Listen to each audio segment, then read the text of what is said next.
When people talk about global trade, they usually start in Europe, but centuries before European ships crossed the oceans, African cities were already connecting continents. Along Africa's eastern coast, the Swahili city-states controlled one of the world's most important trade networks. They built a system that linked Africa to Arabia, India, Southeast Asia, and even China. This isn't just a forgotten piece of history. It's the story of Africa's Indian Ocean world, a story of power, wealth, and global connection that predates the European age of exploration by centuries.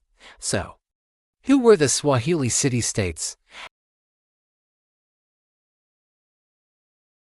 Imagine a string of independent, African-led trading cities stretching for thousands of miles along the coast. From present-day Somalia all the way down to Mozambique. You might have heard of some of them: Mogadishu, Mombasa, Zanzibar, Sofala, and the legendary Kilwa Kisiwani. It's crucial to understand what these cities were and what they were not. They were not colonies. They were not outposts of foreign powers.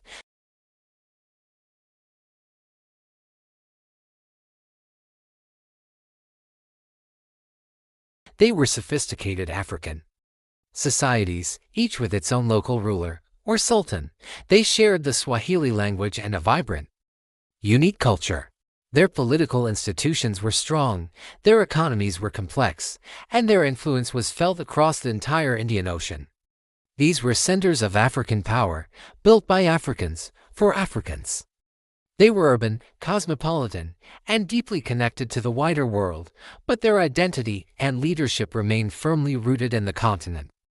The true source of their power came from their mastery of the Indian Ocean trade routes. The Indian Ocean wasn't an obstacle, it was a highway, and the Swahili were its masters. They understood the seasonal monsoon winds perfectly. For part of the year, the winds blew from the northeast, allowing their dhows, their traditional sailing vessels, to travel effortlessly to Arabia and Persia, and even as far as India and Sri Lanka. When the winds reversed, blowing from the southwest, they would sail back home, their ships laden with goods from across Asia. This reliable, natural system created a bustling, interconnected world. What were they trading? They exported Africa's immense natural wealth: gold from the interior mines of Zimbabwe, precious ivory, strong iron tools and weapons, and tragically, enslaved people captured in the hinterland. In return, they imported luxury goods that were in high demand among Africa's elite. Imagine vibrant silks and fine porcelain from China, intricate glassware from Persia, and aromatic spices from the islands of Southeast Asia. This wasn't just a simple exchange of goods. This was globalization, happening centuries before the modern age. It was a complex network of supply and demand, credit and finance, diplomacy and cultural exchange, all centered on these dynamic African port cities. This incredible wealth from trade completely transformed the Swahili coast. The cities grew from simple settlements into magnificent urban centers. They literally built their world out of the ocean, constructing grand stone houses, towering mosques, fortified ports, and sprawling palaces using coral limestone cut directly from the reefs. This gave their cities a unique, luminous white appearance that dazzled visitors. Cities like Kilwa Kisiwani and Mombasa became so wealthy that they minted their own coins, a clear sign of their economic independence and power. They sponsored monumental architecture, like the Great Mosque of Kilwa, which was, for a time, the largest mosque in sub-Saharan Africa. These were not temporary markets or dusty outposts. They were permanent, well-planned, and highly sophisticated urban African cities that stood as beacons of prosperity and culture. And that culture was as rich as their trade. The Swahili world was a beautiful blend of indigenous African traditions and Islamic culture from across the ocean. Islam didn't arrive on the coast through conquest or force. Instead, it spread peacefully through merchants and clerics, weaving itself into the fabric of daily life. It became central to Swahili identity, influencing law, art, architecture, and education. You can even see this global connection in the Swahili language itself. Its grammar and structure are fundamentally Bantu, a family of languages spoken across much of Africa.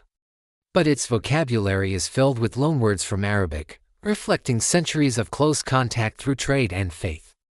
This fusion created a unique civilization that was both deeply African and proudly cosmopolitan.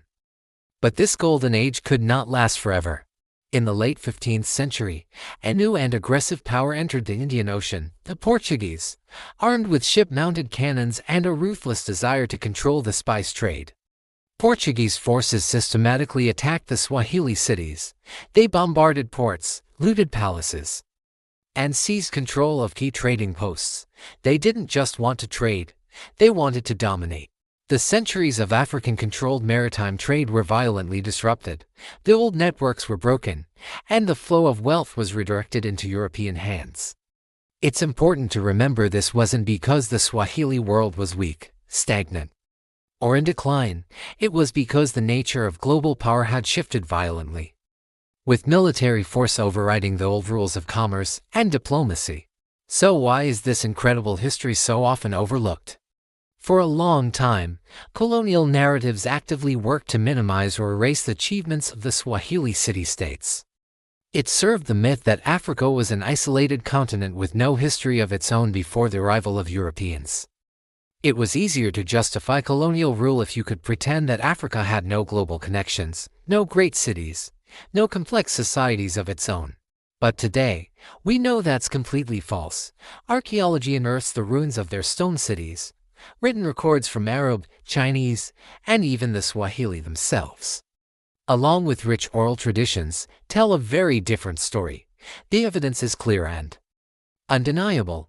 Africa was not isolated. Africa was connected. Africa was a central player in a global story for 1,000 years. The history of the Swahili city-states is a powerful reminder that African history is global history. It challenges us to rethink our maps and our timelines. If this is a story that wasn't taught to you in school, that's not an accident. This channel exists to restore what was erased, to bring these powerful stories back into the light. Thank you for watching, and if you want to uncover more hidden history, make sure you subscribe.